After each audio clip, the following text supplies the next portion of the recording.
August 8th, 2018. This is Becky Lewis in Central Indiana. And friends, I just want to show you what I've been doing all this time and tell you a little bit about it, what I've been doing to be able to get better. Last I mentioned to anyone, I wasn't able to afford to get all the herbal supplements I need from Dr. Morse's office, so instead I started looking up the herbs in the back of his book to see what all was being used, and just started gathering stuff from the wild and the greens in my yard. My husband was kind enough to let the yard go wild. It's starting to rain. I hope it doesn't come down because I got all my stuff out here, including my camera. So I wanted to show you a little bit about what I'm doing and the things we just let go wild that I pick wild from the yard. And these are all for my green drink, and I'll tell you about that. So I'm supposed to be drinking green drinks, and so I don't buy any store greens whatsoever. I get everything clean from the yard. Okay, so we have wild grapevine. Well, the leaves, and when the vine parts are tender, I go ahead and chop them up and put them in. These are odds and ends here, last minute things that I just nabbed. We've got a little tiny baby that was in the pot that was growing in the way of some of my purslane, so I took this out. This was a wild fleabane starting.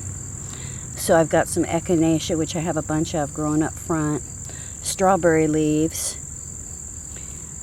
black raspberry leaves. I got lots of black raspberry bushes around here. Violet leaves, plantain,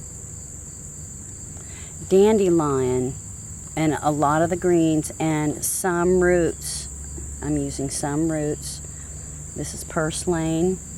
A lot of you may recognize a lot of these as weeds, okay? Purslane.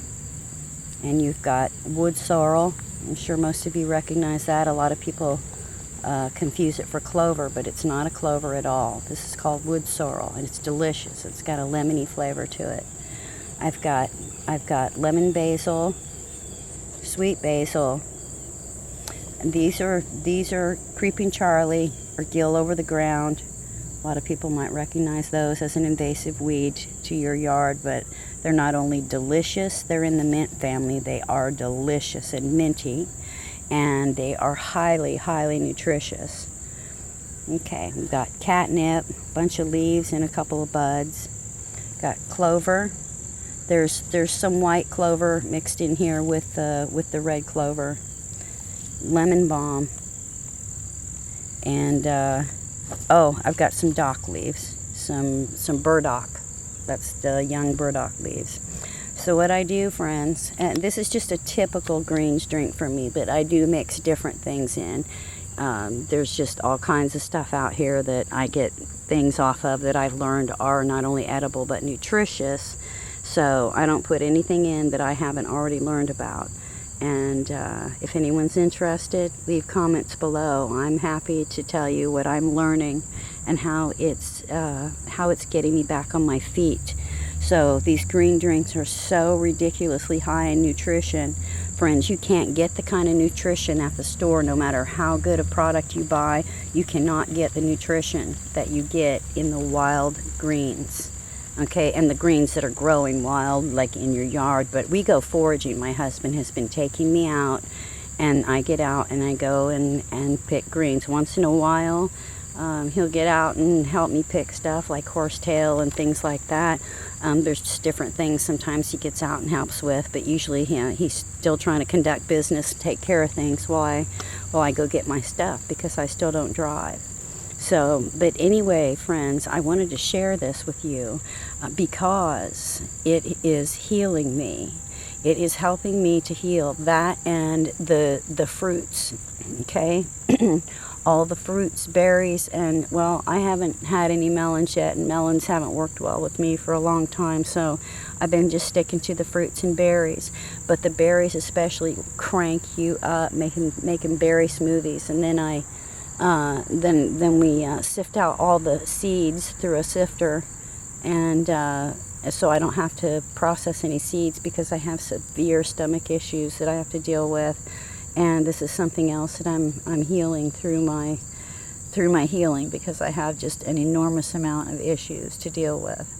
Okay, so what I do is I chop them up good enough that they'll go in this Ninja, you know, pretty decently without being big, bulky, long greens. A lot of times I'll have something like yarrow leaves and they can get spindled up in there. So I chop them all up real good. And I do all this stuff in one blenderful. I just keep chopping it down till it gets maybe about a third full of just all really minced greens, maybe a half full. And then I fill it the rest of the way up with distilled water. And I run it really good several times in the Ninja on the high speed. And then pour that out and press it out, and I drink the juice. So, but then I do a second time, which is what this is. That's why it's kind of wet, because it was in the refrigerator. But so this isn't nearly as dark as they get. Let me open this up and show you inside. It's probably, whoops, sorry, it's probably a little foamy on top because I ran it a little bit. And there's a lot of stuff in here that's mucilaginous, friends. That's very good for getting the system going and soothing. Okay, so we still got some bubbles on top here. Okay, so I run that, and a lot of times I'll scrape away that foam once I pour it in and just put it in the sink. But I found recently that it does go back down into regular juice, so I just leave it in because it's good for the system. Okay, so after I've run that a couple of times and I press it out for the second time, I save the greens until I, hang on, fill up a container here. Okay, so you can see where it's kind of in the shape of the screen thing that I press them through, and then I just put them down in there. And then once I get a container full, I make a stove top all green tea with all these wilds, because there's more stuff in them that only comes out when they get cooked like a tea, you know, like simmering for a long time. And so I try not to waste it whatsoever. And then when I'm all done with it and I press it out for the final time, I bring it out and put it on something somewhere and put the plants back out here. For a lot of times I'll put them on a plant that I'm purposefully growing. And so, but I let things grow in the way that they did, the way they came up. I've got tons of goldenrod and horseweed out here, and a lot of things I still don't even know what they are.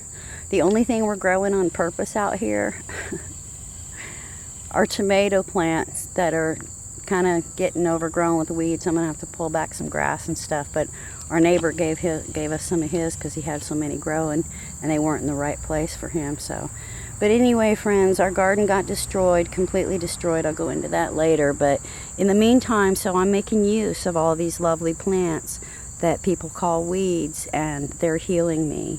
So my husband's been very, very patient. As you can see, just even in the grass, we got all kinds of dandelion. And here's the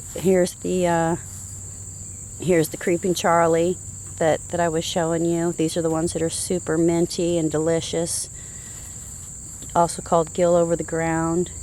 And we've just got all kinds of stuff. We've got well, what some people call wild strawberries is not wild strawberries. Another name for it is Indian strawberry, but they are not wild strawberries. And they get the red ball fruits on them with all the seeds on the outside, and they just taste like water. So, but anyway, so also there's just all kinds of stuff here growing that I pick on. Look at all those dandelions.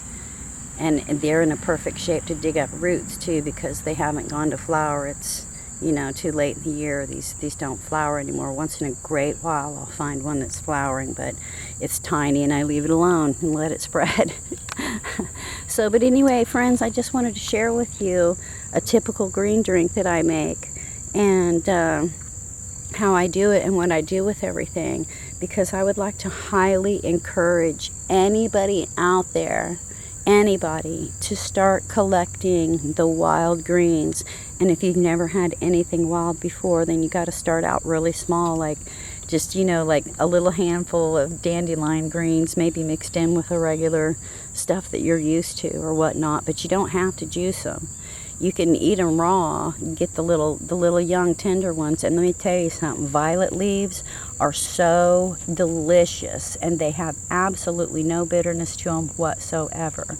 A lot of people don't like wild plants because of the bitters that are in them. But friends, it's those bitters that we need.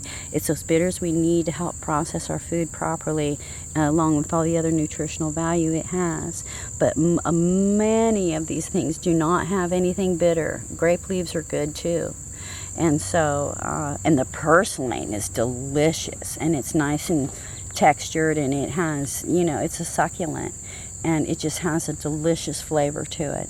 So, friends, I want to encourage any of you to please try to start incorporating some wild plants into your diet, because not only will it help heal you, it does something to your spirit to help connect you to the land as the earth, and to the spirit and the body of these plants, and the medicine that they bring, and the respect that they deserve for what they have available for us to serve us when we have respect, and to be thankful for these plants. I get a kick out of people that don't want to eat meat because they think they're killing something. Well, let me tell you something. These plants are very much alive, and they also have a consciousness. That has been proven scientifically. Okay? Check out the Baxter experiments on plants. You will be blown away if you've never heard of it. But nonetheless, friends, I just wanted to share that with you. And I love you all. I miss you very much. I've got some things still to bring out. I've got tons of stuff I've never posted, but I just wanted to let you know what I've been doing and how I'm getting better. So there you have it for now. Much love, my friends, to each and every one of you. Be strong and steadfast in whatever your drives are. But I ask you, please, look outside your norm and all the normal foods and things that you eat, and understand that they are what makes us sick. More on that later, friends. Get out in the wild and get you some greens and some wild fruits and start learning about those. There's a zillion videos online. I have a wild edibles and uses playlist, as well as a medicinal herbs and such playlist. So please look at those, friends. They're from people all through the internet. And as you go and the videos are on, you'll see other wild edibles and uses types videos. Please just start checking those out. It's worth your life, and your conscious and your spirit. Your soul is touched deeply, and it wakens you up. Okay, friends. Much love. Bye for now.